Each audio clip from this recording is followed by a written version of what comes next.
very good evening to you and welcome to the Bottom Line, a wrap of the business news of the day. I'm Frances Hurd and we start with the number of the day, which is 1 billion rand tonight. This is a number sparking a new round of electricity cuts, particularly in the Northern Cape. Now, Eskom said today it'll cut power to several towns over non-payment until the municipalities concerned remedy this situation. The municipalities of Tsantsabane, Magareng, Kamiesberg, Khai Ma and Richtersveld jointly owe Eskom over 1 billion rand and have reportedly racked up a bill of more than 270 million. That's just since May. Now, the Northern Cape Cooperative Governance Department said it would meet with Eskom soon to discuss the municipality's inability to honour payment arrangements that are in place for their escalating debts. Meanwhile, Eskom says power will be switched off from 6 a.m. to 8 p.m. every day from Wednesday. So that is going to be rough for the residents there.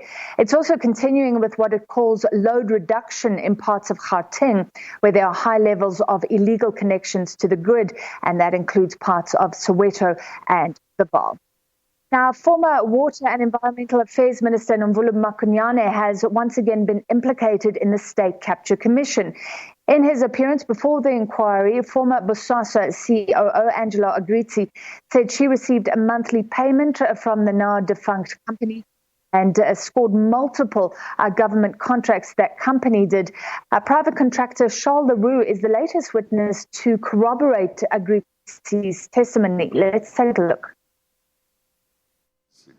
The commission investigating allegations of corruption and state capture has heard evidence relating to security and electrical repairs at the home of former Minister Nomvula Mokonyane. A private contractor, Charles Leroux, confirmed that he did some electrical repairs at the former minister's Krugersdorp home. Leroux told the State Capture Commission of Inquiry that he did indeed fix outside lights, water features, and a backup power system. At the time, he was working as an apprentice electrician at a company that was the recipient of numerous Bosasa contracts. We fixed some lights there, outside lights on the staircase. And the water feature and the power system wouldn't, the backup power system wouldn't start, and we fixed that as well. Evidence leader Viwe Noche told Commission Chair Deputy Chief Justice Raymond Zondo that they paid a visit to Mokonyane's home on Sunday. The purpose of the visit was to identify certain features that were identified by Leroux in his testimony. His evidence follows last year's testimony by former Bosasa boss Angelo Agrizi. In that testimony, he alleged they paid some ministers, maintained and upgraded their homes as kickbacks for corrupt deals. We met at Ms. Mokonyane's house, and the purpose was to confirm the features that were identified by and mentioned by Mr. Leroux in his statement that you saw when you went to do some repairs at Ms. Mokonyane's house.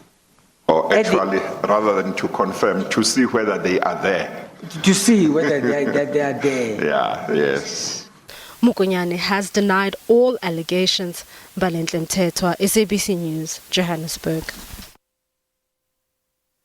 Now, tonight we're catching up with claims against the lottery. It emerged recently that the Department of Trade and Industry is commissioning a probe into some lottery-funded projects. Now, according to the law, of course, revenue from the lottery ticket sales can be distributed for worthy causes, and that's overseen by the National Lotteries Commission.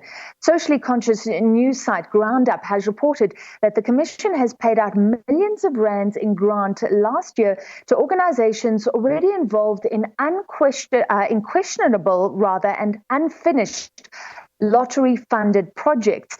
To discuss, we're joined now on the line by Ground Up journalist Raymond Joseph. Raymond, thank you very much for being with us. Let's start with the claims about two companies involved in pit toilets. Those are so important given where South Africa is. So you name Denosis and Zipsifusion, given 20 million rand in 2018 to deliver on pit toilets. What happened after that? So So what happened there is the money that was given to Genesis and Zipsy Fusion, the person in charge there and his associates, it's a lawyer from Pretoria, has already had over around 60 million for projects from the lottery. So I can talk particularly about Limpopo. Well, first of all, the project was treated, although it was two projects, it was treated as one. The reason it was broken up into two projects is there's a limit for a project of 10 million rand. And then other safeguards click in. So what happened in Limpopo, it started off as 10 schools, which then became 8 schools. At least 2 of the schools already had toilets paid for someone else. At another school, the toilets, all they did was liquor paint and fixed a few windows. And ironically, that school was supposed to go back last week. And they've been moved to the local primary school because the toilets are not up to standard because of COVID. So alarmingly, Raymond, let me come in there. You're saying that these two companies are examples of companies that, after failing to deliver, then got more money from the National Lotteries Commission. Absolutely. So if I can tell it to you in a nutshell, is the law changed in 2015. There was an amendment to the Lotteries Act, which allowed the Lotteries Commission, its board, or the minister to designate an area for projects. So examples, toilets at schools, drug rehabs, old age homes. And I've just found all across the country millions and millions of rands given to big infrastructure projects, and these projects have never been completed. Yeah. We will give the Commission the right to reply, but are you saying that the lottery is knowingly giving money to organizations or NGOs, knowing that they can't deliver on these projects? Well, so I don't know whether to say they knowingly can't deliver, but the fact that they carry on giving tranches to them when there has been no delivery, that's a red flag.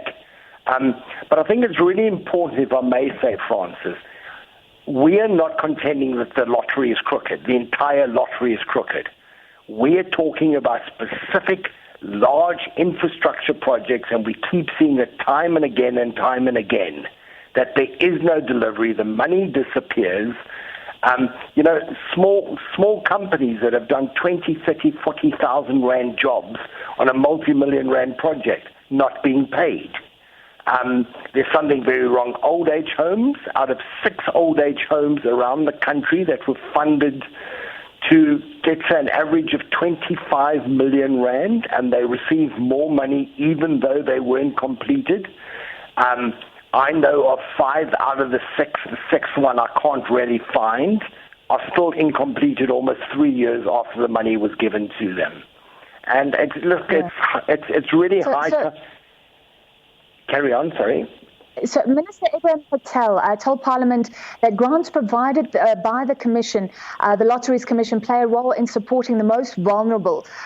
So he said there was that investigation. Well, an investigation has been launched because of claims of maladministration. What do you know about the probe being done by government? So the background to that is the lottery has done at least 2 and possibly 3 investigations that it has ordered into itself, and every time they have been cleared. The last one, what happened is the minister responded to them, and this was a drug rehab in Pretoria, and he said 2 things to them. He said to them, you've not interviewed the main witness in this. And second of all, he said it is quite clear that the money that the lottery gave was never used for the purpose it was intended.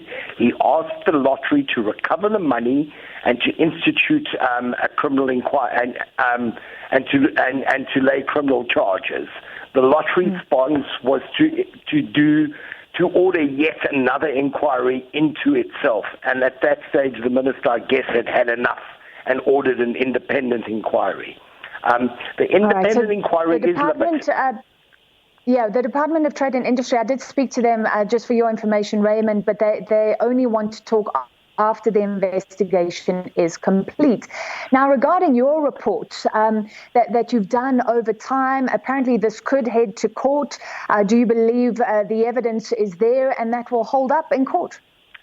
The evidence is absolutely compelling. In many other cases, the police haven't investigated. I actually believe that this matter will finally be settled. I've said it all along in the civil courts.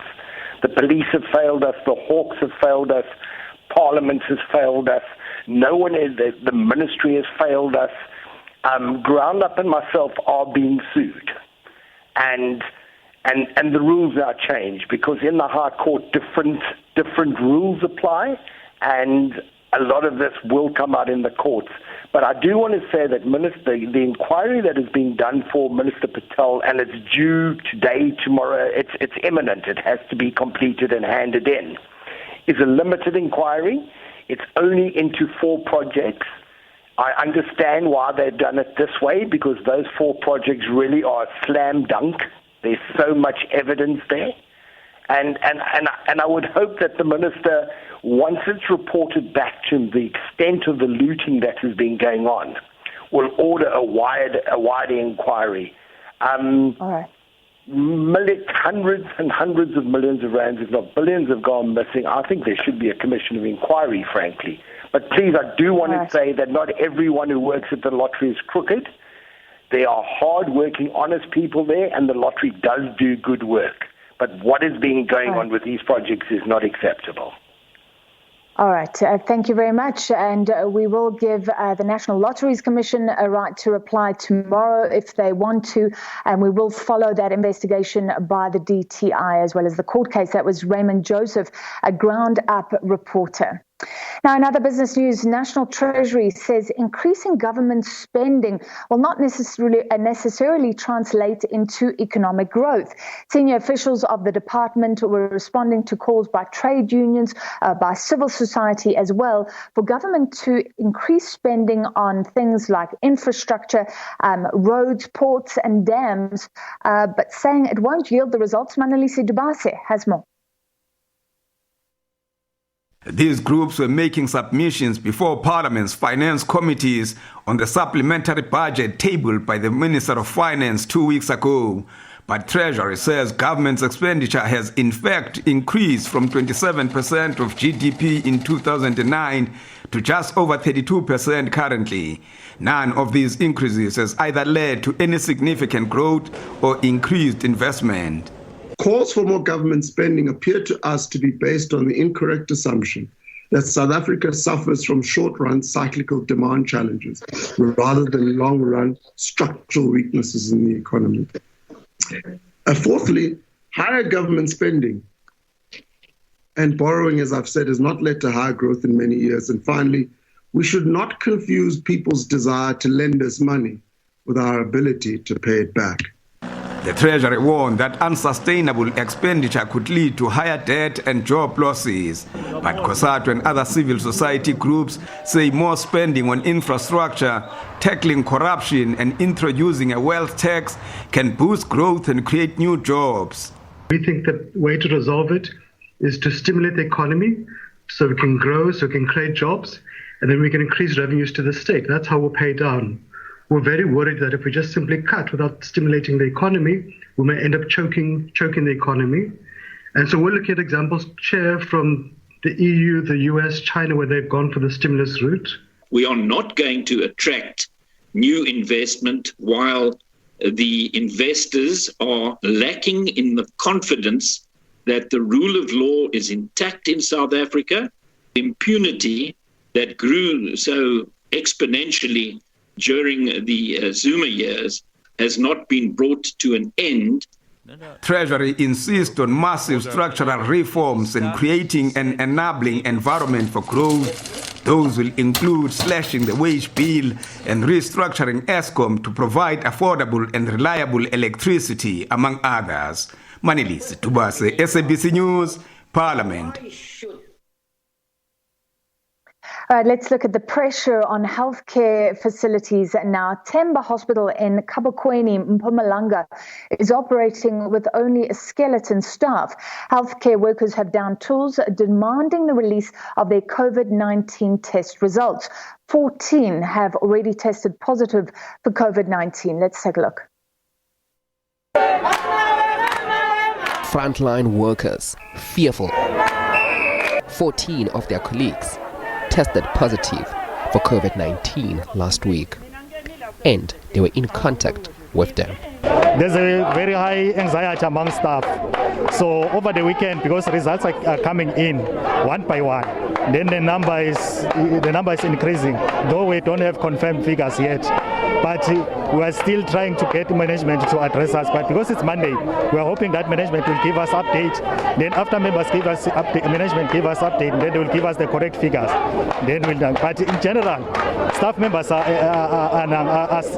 very frightened in terms of the number of positive cases that are coming in. The union claims the hospital does not adhere to COVID-19 regulations. The hospital was regarded as a POI, but all along the National Department has changed the they told that all hospitals must take care. And as members, we need to be ready to handle positive confirmed patients. The protesting staff closed the gates, and only a few reported for duty. Patients and service providers were left stranded. I'm here to face the cops here, to help some family. So therefore, I'm so surprised to find the gate closed. So I don't know what can I do now. Because I arrived here at 6 a.m. and we have not been helped. They told us only one person is working at the pharmacy. The Provincial Health Department is expected to meet with the unions. 38 healthcare workers in Mpumalanga have contracted the virus.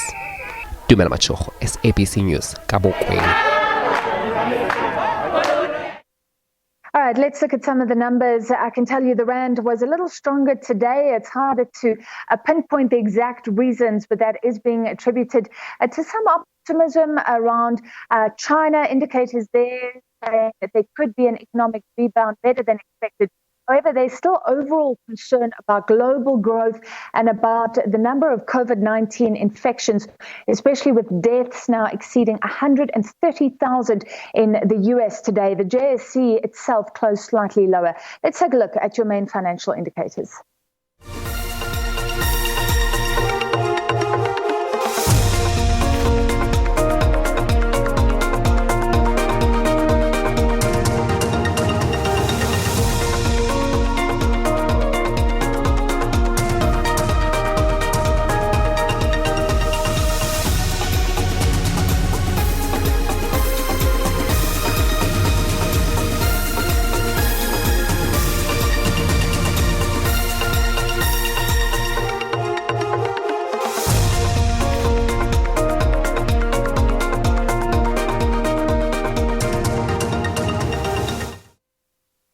All right, that was the bottom line, a wrap of your business. Good night from me, but stay tuned. What's coming up with the inimitable Thabiso.